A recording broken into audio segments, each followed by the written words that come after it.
What's up everyone and welcome back to the MMA Zone. Today, let's get started with Arman Tsarukyan says Ilia Topuria hasn't been tested in the UFC. In a recent interview, Arman said that he believes Ilia Topuria hasn't truly been tested yet in the UFC, since had been compromised before his fights or are washed up. And before we continue, make sure to leave a like on the video to help support the channel. This is what Arman had to say during the interview. Yes, I think he hasn't fought anyone who's truly on form right now.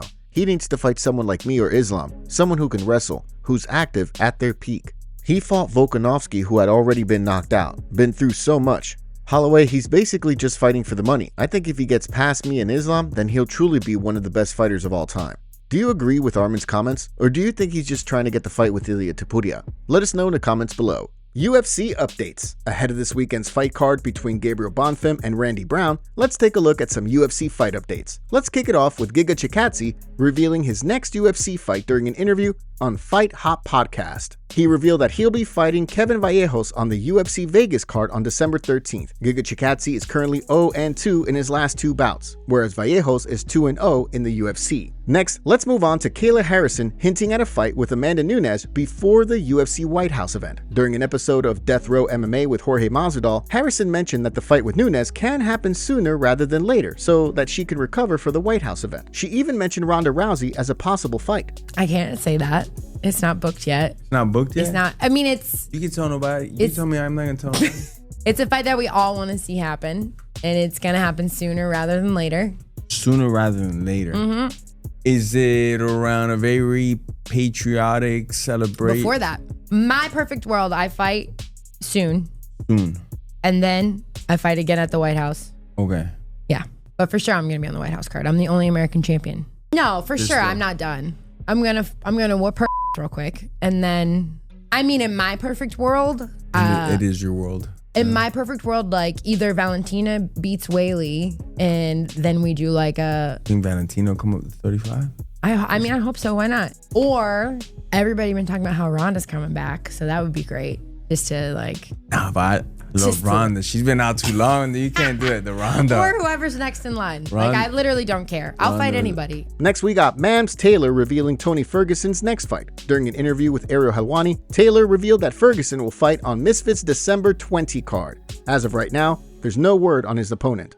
Will Tony Ferguson be on the December 20th card? I guess I could say, yeah, he will be. And what do you mean? I guess I could say you would be the guy. Well, I'm giving you an exclusive. Oh, I understand. Okay.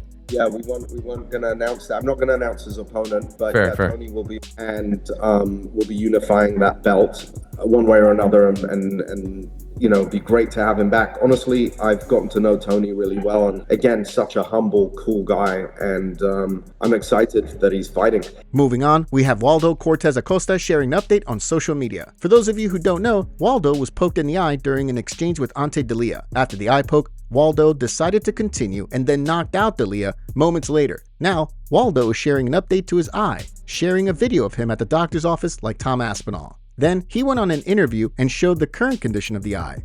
Next, we have Alex Pereira recreating Mike Tyson's video with Dana White. In the original video, Mike Tyson kicked Dana White out of a seat on a private plane. Well, Alex Pereira did something similar and dropped the video on social media. I like to see. Hey, come on, move it. I like to see. I like it better.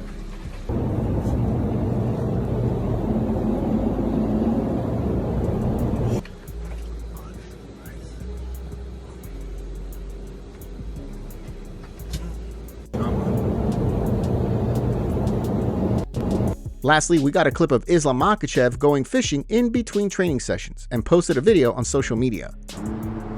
А на эту одеваем такой малек. Вот так, видишь.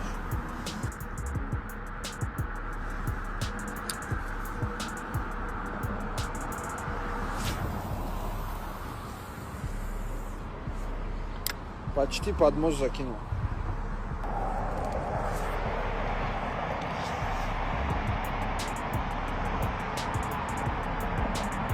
How's camp going? Going very well. Now it's almost 5 p.m. Waiting for the second session.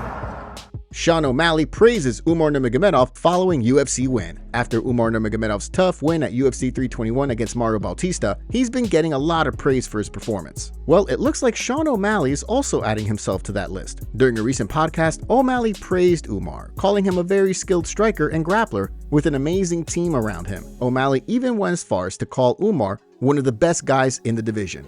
Mario versus Umar. God damn it, Umar's so good. He's so skilled, such a good striker, so good at grappling. Just got such a good team behind him. I got so pumped when Mario dropped him though. Oh, he threw that kick and he ran into the knee. I was jumping up and down. I was so excited. Yeah. But yeah, Umar's skill for skill. I feel like he's one of the best guys in the division, if not the best guy in the division. But yeah, I mean, the division's so interesting right now. Who does he fight next? Yeah, the whole division. I mean, we got Merab versus Peter coming up. I don't have a fight booked. Umar doesn't have a fight booked. Eamon's calling me out. People are saying I'm fighting Song. It's like, what's gonna happen? Who would you guys rather be fight? Song Yadong? And Eamon's a hobby. Don't know who the hell either of them are. No, I know. Song Yadong's from probably China, maybe. Holy how did you guess that? Would you be interested in seeing a Sean O'Malley versus Umar Nurmagomedov fight? Let us know in the comments. Francis Ngannou responds to Jake Paul call-out. Jake Paul's boxing match against Gervonta Davis has been officially canceled as of last night. Jake posted on Twitter after the news broke, writing, "Gervonta Davis is an actual walking human piece of garbage. Working with him is an absolute nightmare. The unprofessionalism, the bizarre requests, the showing up hours late to shoots, to the numerous arrests and related accusations and lawsuits. If you support this man, you support the most vile sin a man can commit. I didn't want to give this woman abuser a platform to grow his fans and to grow his bank account. My company champions women. I'm so sorry to everyone involved. Mostly to the undercard fighters, to my team at MVP and to my team who worked so hard preparing for this fight, sacrificing time with loved ones and kids just for this fool to lose his unintelligent mind again. It's scary that devilish men like this can rise to the top of culture and sports, including in positions of power. I hope you people moving forward look beyond his fake streetwear piece of swag and search for something deeper to be a fan of. As for me, on to the next one as always. Anyone, anytime, anyplace."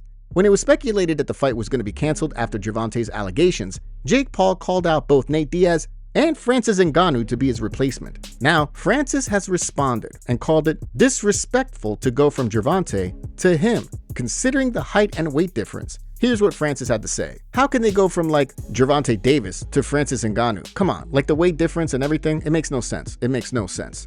They just reached out the other day and tell me how they need a replacement for Gervonta. Then I say, okay, what can I do for you? He said, yeah, we're looking for a replacement, but I still didn't get it. I was like, okay, then what exactly can I do for you? Like we would think about you. Francis versus Jake. I'm like, what? I'm like, who's Jake? I was so confused. I'm like, no, bro, come on. Don't disrespect me like that. He sent out some number. I'm like, it's not about the number. I'm just not interested. It makes no sense for me. Then early this morning, Jake Paul responded to Francis on Twitter, writing, "Dear Francis, just say you already got humiliated in boxing and are scared to lose to Jake Paul. I accept that. You are light work, my friend, stuck in mud." Francis quickly fired back at Jake, writing, "Choose your words wisely, boy. I agree that you need someone to discipline you for what you did to Mike Tyson, but stay in your lane."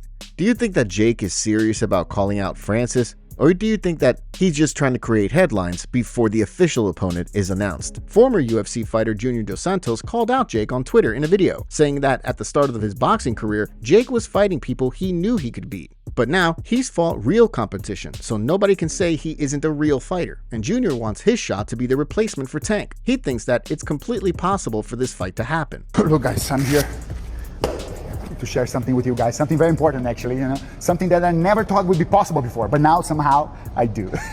I think it is possible, I'm here to challenge Jake Paul for that boxing fight. But wait, don't judge me now. Wait a bit, let me explain the thing, At the beginning, Jake Paul was fighting little guys, and then he was winning the fights, and then he started fighting like real fighters, but grapplers, and he was winning the fights, and people were saying, but he only fights grapplers, and then he fought strikers, but they said, he only fighting old guys, and then somehow he was fighting real striking guys, MMA striking guys, young, old, whatever. He was winning the fights, but then they said, okay, but he's not fighting real boxers, he's not for real, and then he went out there and he fought a real boxer, and he lost the fight, but he lost by split decision. So today, nobody can say this guy's not a fighter. He is a boxing fighter, and he's good. He has been beating people, Tank Davis is out of the fight. And with the challenge that he made, he was also challenging Anthony Joshua, who's a heavyweight. And that's my point. And that's when I start believing, to fight Jake Paul, it would be a reality, it would be possible, So, and when I saw Tank Davis going out of the fight, I told myself, man, that's the opportunity, not just for me to go there and do a real boxing fight, but also to Jake Paul, to show the whole world, how he can fight a heavyweight. And that's what I tell you, Jake Paul, let's fight. I'll replace Tank Davis on this fight, or for November, for December. You tell me. Do you want to see Jake Paul take on UFC legend Junior Dos Santos for Gervonta Davis replacement? Who do you think would win in that boxing match? Let us know your pick in the comments below. UFC released a statement following betting scandal. Yesterday, we reported the suspicious activity coming from the betting lines for Isaac Dulgarian versus Yadier Del Valle. Since then, a lot has happened. Right after our episode went live, Ariel Helwani went on his show and broke down the situation into details. Ariel confirmed that the UFC indeed was aware of everything and gave the option to Dulgarian to continue the fight. Isaac relayed to the UFC that nothing suspicious was happening and that he was good to fight. Ariel then confirmed that he reached out to multiple people on Dulgarian's team, and they were also shocked at what transpired this past weekend, considering that he's a top-level fighter. With everything that happened, Ariel was shocked that the UFC didn't just simply pull the fight off the card. His point is that it wasn't a big fight to begin with, so they could have easily removed it and not many people would have cared. And to a point, Ariel is right. If it was the main event or a title fight, it would make sense why the UFC wouldn't pull the fight, but this could have been avoided. In this case, the UFC should have just pulled the fight. What's the point? Just pull the fight. There's nothing in the contract that states you can't pull the fight. Pull the fight. Why lead yourself to this? To be clear, I don't think the UFC had anything to do with any sort of nefarious activity. Nothing that has been said to me would suggest that in any way, shape, or form. But if there are clear signs of some weird stuff going on, some weird gambling activity going on, if he's not quite acting himself back there, pull the fight. Why? Like, it's not worth it. It's a mid-tier fight on an Apex card that could lead to so much more.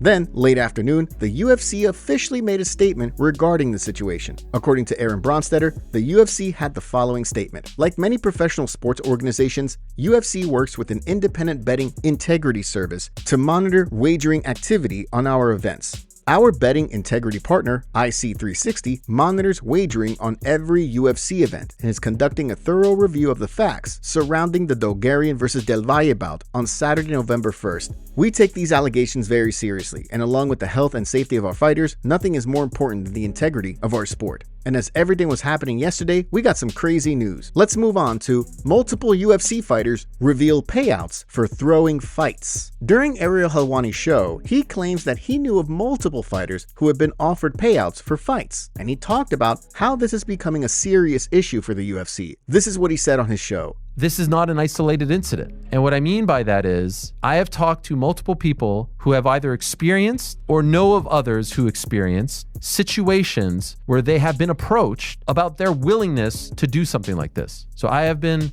told by multiple people that they have been approached, they have been talked to and said, are you interested in this? Are you interested in throwing a fight for X amount of dollars? Believe that's what happened with Darrick Minner. And all signs right now are pointing to something of that sort happening here. This is a massive issue for the UFC.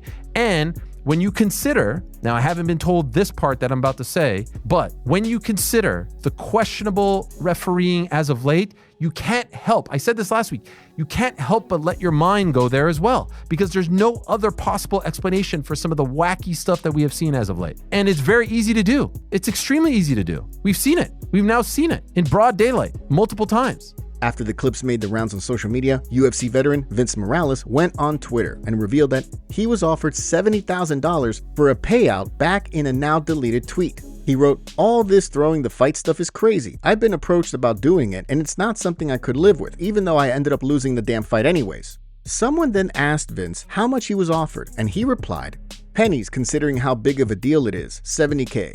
Cage Side Press then reached out to Morales to clarify when this happened, and he said that was way back in the times. Fight week during the first week of Apex happened in passing, so I didn't even take it serious. This wouldn't be the first time a fighter in the UFC was offered to throw a fight. Tae Young Bang was approached with a similar offer back in 2015 with his fight against Leo Kuntz at UFC Fight Night 79. Tae was offered $90,000 to throw his fight and was found guilty and sentenced to 10 months in prison for it. Morales wasn't the only UFC fighter to admit that they were offered to throw fights. Vanessa Demopoulos, who has 10 fights in the UFC, also said that she has been approached. She wrote on Instagram saying, "Yeah, people have approached me to throw fights also. My integrity could never. We've spent our lives learning skills and honoring this sport. Can't believe people compromise their morals like this." It looks like the betting scandal is getting worse as more and more UFC fighters shed light on what's happening behind the scenes. It's not a situation where you can just swipe it under the rug. These allegations are serious and they come with prison time. Tae Young Bang is a perfect example of this. If fighters are throwing fights as much as is being accused, this could be a big problem for the UFC in the future. This also makes Derek Lewis's claim on Ariel Helwani's show possibly valid, saying that the UFC was scripted and they want him to go out there and get a first-round knockout, which he later did.